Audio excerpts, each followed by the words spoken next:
Mọi người nhìn thấy cái dĩa mì của mình có hấp dẫn không? Mình đã dùng 400g mì. Đây là cái loại mì mà mình dùng nè. 400g mì nha. Cái cách mà đây là cái mì mà Ý mà mình làm theo cái cách của mình là mình có bỏ thêm cả bạch tuộc vào nữa, thịt bò, rồi cà chua với hành tây.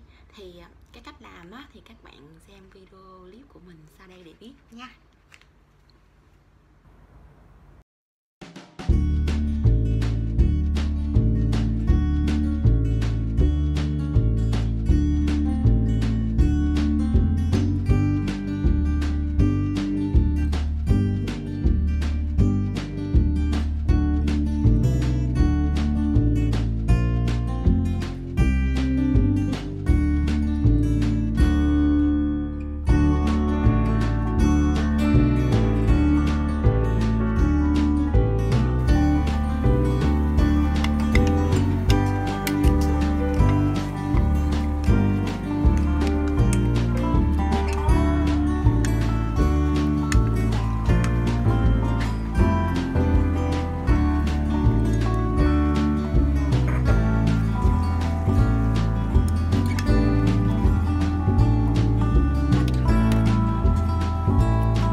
Cái mì này mình làm để cho ông xã mình ăn nữa, nhưng mà không biết ông xã mình thì đi đâu mất tiêu rồi, nên mình nghĩ là mình sẽ ăn trước vậy ha.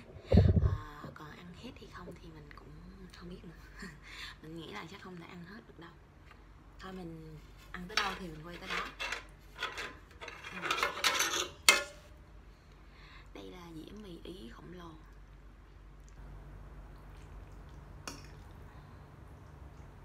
Mình sẽ dùng nĩa để mình ăn nha. Đây, mình dùng nĩa mình xoắn xoắn như thế này thì mình ăn thôi. Wow, đã quá. Và các bạn cùng ăn với mình nha. Ten ten. Các bạn ăn trưa chưa? Giờ mình quay là buổi trưa á. Giờ là khoảng 12 giờ mấy.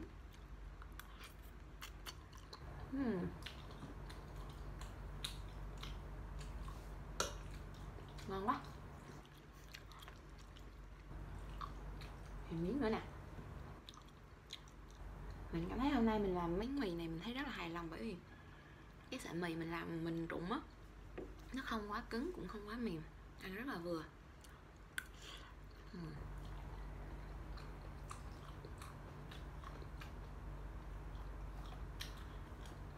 Thường mình làm á bỏ cà chua không là được rồi, nhưng mà bữa nay mình thấy có cái loại nước sốt mới của Hàn Quốc nên mình mới mua mình trộn vô luôn coi nó thế nào. Mình thấy nó cũng ngon.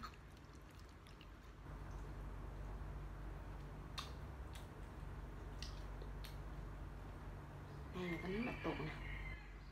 Thì cái cách rửa bạch tuộc như thế nào cho nó sạch đó thì lần trước mình có chỉ các bạn rồi đó. Lúc mà mình làm bạch tuộc xào dưa leo mình có chỉ cho các bạn đó. Đây.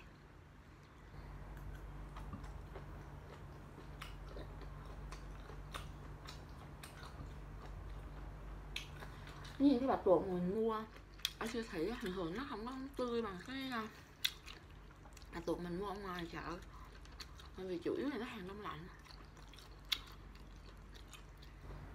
nhưng mà mình nghĩ nó an toàn.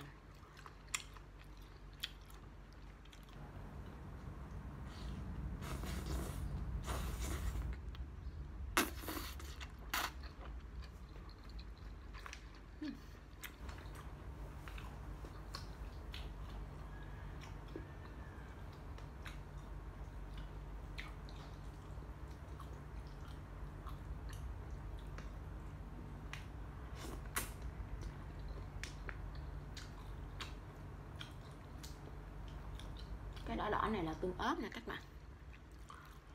Mình cho một lớp tương ớt lên.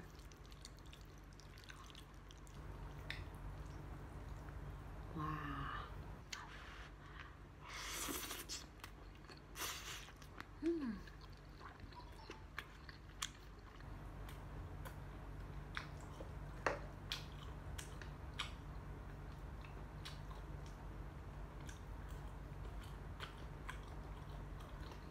Đây là thịt bò các bạn. Mình có làm thêm thịt bò nữa.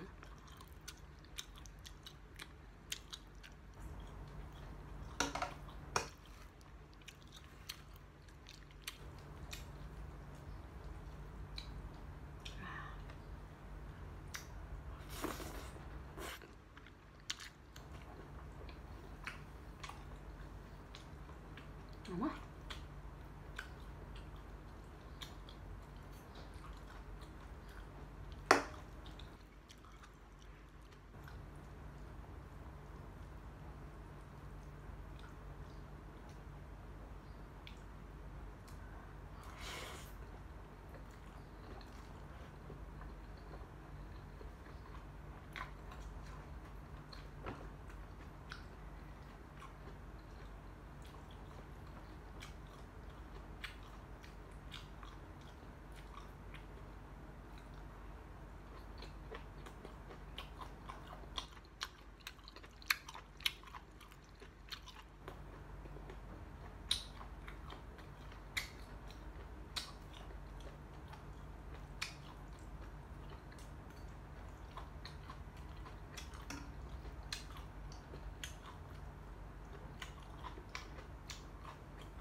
Mình thấy á, cái loại mì Ý này á, trụng á, nó mà mềm hơn mấy loại mà mình hay mua.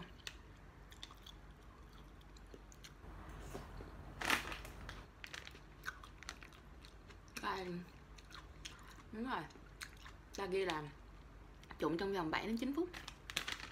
Mình trụng hẳn 10 phút.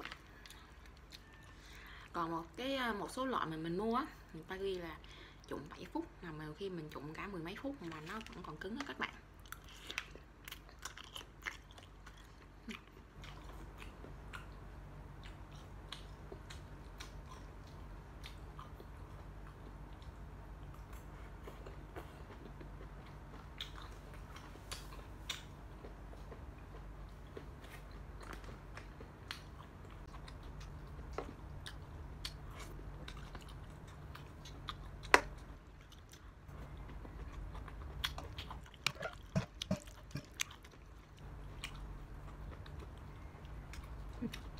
Mình thấy nó tụng mà hôm nay mình luôn quá, không được tươi lắm.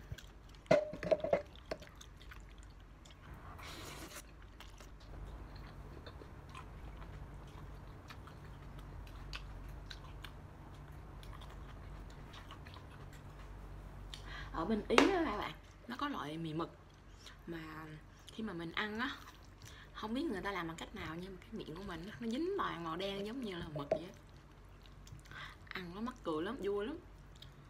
Và mình cũng có mua cái loại khô em về á để mình nấu á, thử, nhưng mà nó không có ra cái màu đen đó, nên mình nghĩ là người ta tạo ra một cái sốt gì đó đen nên người ta làm, chứ không phải là cọng mì nó ra màu đen.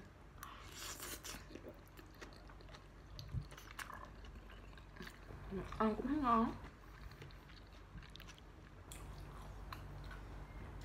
Mình làm theo cách của mình là mình ăn thôi, làm sao mà mình ăn mình hợp khẩu vị với mình thôi, chứ không phải là mà đầu bếp hay gì mà mình nấu theo đúng cái vị mì Ý này nọ.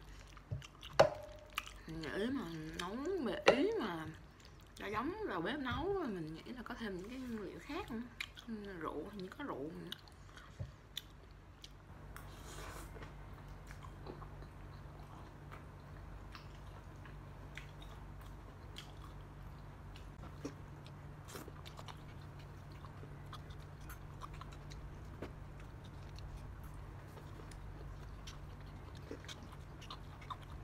Nói này.